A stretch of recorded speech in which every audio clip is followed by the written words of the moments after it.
I'm Ted Berg for SNY.TV, and Skyping into the studio is Brian Bassett from thejetsblog.com. Brian, what's going on? I thought I was here to do a baseball hit. Is something happening with the Jets? I think they got Jeremy Lin. I think that's what happened. Yeah, I saw Landry was involved. Was there? Yeah, I think some guy named Tim Tebow. I don't know, Right. something. All right. Let's give up the charade and talk about Tim Tebow, because it's great for web traffic and it's what everybody wants to talk about, right? Let's focus on the football stuff first. How are they going to use Tim Tebow? I think they're going to use him as kind of a Wildcat-ish, player, a spread option player. They'll put him in a package. They'll let him have, 5 to 10 snaps a game to try it out, and they'll let him throw the ball, which they never let Brad Smith do. They'll let Tim Tebow throw the ball, but they're going to look to use him in the red zone. They're going to use him to kind of mix it up if offenses are getting too just not defending the pass, and they still want to run the ball. They'll try and do this if they're up against a team that's really good at rushing the passer. And obviously that was an issue the Jets had last year. They'll do that. And then he'll be the backup quarterback, which I don't necessarily know that that's the greatest move, because it's going to only allow for fans to kind of jump on that. But he'll be the backup quarterback. That's the other role, number 2. We'll talk about the fan stuff in a second, but you mentioned the issues the Jets had with teams rushing the passer. Was a Wildcat quarterback, or was it, or should it have been a top off-season priority? Because it seems like they have so many other holes they should be filling.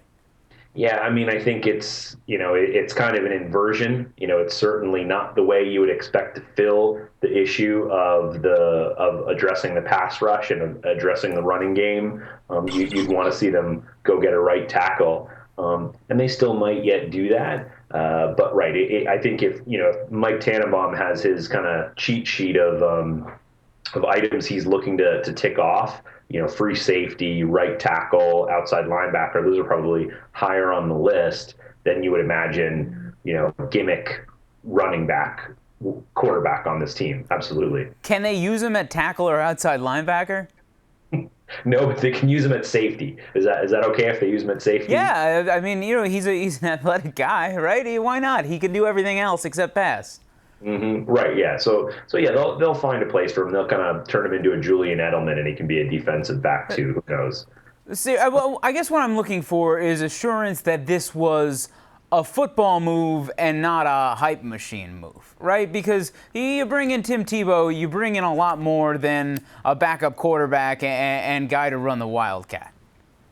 Yeah, I think it was a football move. I don't think it was a move as a strike against Mark Sanchez. It was a move to secure their depth bench at quarterback, and at the same time give them a different look to their running attack. They were looking at Benjarvis Green-Ellis. They were looking at Michael Bush. They were looking at other guys who are 1A guys to help out their running game.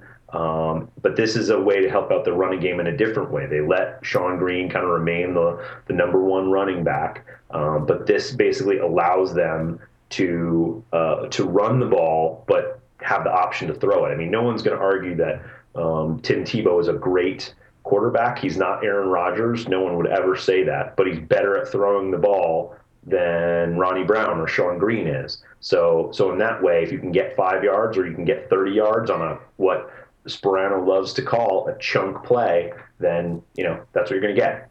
It certainly adds a different dynamic, and it seems like we've seen that it can be effective for stretches in an NFL offense. Yeah, absolutely. And I think the thing is, everybody says the Wildcat is dead, and the Wildcat, as we saw it in 2008 from Tony Sperano, is dead. And the reason that it's dead was because there was no counter to throwing the ball. There was no next additional step in terms of a real threat to throw the ball. The Dolphins did try and do that. I can't remember. There was a quarterback out of West Virginia who I think they drafted, Pat White or someone like that. But it never worked out for them. Tebow is the guy that the Dolphins were trying to bring in to kind of fit that throwing the ball option. So it's kind of a 2.0 version, I would say. Now, all of that aside, let's talk about the off-the-field stuff, especially what this means to Mark Sanchez. They give him a contract extension and then immediately go get one of the most popular players in football, one of the most talked about players in football, to be his backup. Is that a mixed message, or is it maybe trying to be a motivational message? I mean, I think it's a message where they've said, listen, Mark Sanchez is cemented. He's our starter, and Tim Tebow will come in and he'll back up. And if we need him to play, that's great. But he's the number two. But the great thing is we're going to have a number two quarterback who can actually do things more than hold the clipboard for this team. Do you think the fans and the media are going to accept that? I don't know. I don't think so. I mean, I think we're too cynical in New York to just accept it at face value. And I think the first time Mark Sanchez throws an interception at home this year, you're going to start hearing Tebow, catcalls from the crowd. I do. It'll be interesting to watch at the very least. Very much so. Yeah, entertaining. Brian, thanks so much. Thank you. Remember, for all the latest on Gangrene, check out thejetsblog.com and sny.tv.